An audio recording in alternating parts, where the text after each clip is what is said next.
Finding the surface area of a shape like this one here, which is a rectangular prism, is basically figuring out how much wrapping paper would have to go on the outside of the shape to cover its entirety. So what I have is an example of a rectangular prism right here. Boom, it's a three-dimensional shape made up of a bunch of rectangles. That's why we call it a rectangular prism. So we have a front, we have a back. So let's look at this bobblehead right here. Front of the box. If I turn it around, we have a back of the box. We also have what would be considered the left and the right side. And then we have the bottom and we have the top. So if we have all of these sides and we have a top and a bottom that match, that's why you're seeing 2 in the formula, because we're gonna have to double it. If we wanna find the length times the width, that's 6 times 3. Length times width. And that's gonna give us the bottom area of that 2-dimensional rectangle that you see right there. Okay, now if we find the area of the bottom and then we multiply it by 2, that would be counting the bottom as well as the top. Does that make sense? Good. Okay, so let's just break this down. Let's figure out what our length, our width, and our height is. So we could just say length is equal to 6, width is equal to 3, height is equal to 9. So now you have them listed off to the side so you can use them very quickly.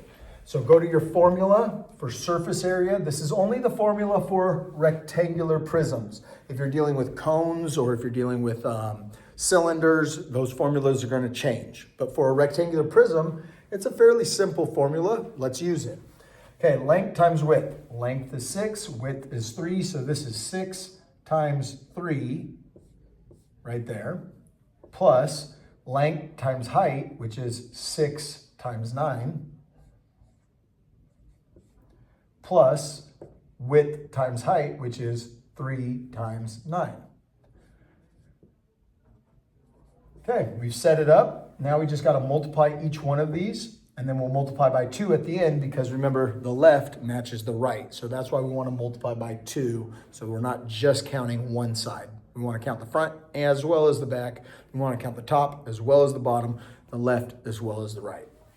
Okay, 6 times 3 is 18, plus 9 times 6, or 6 times 9, which is going to give you 54, plus 3 times 9, which is 27.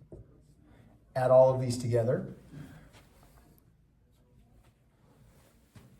It's going to be 99.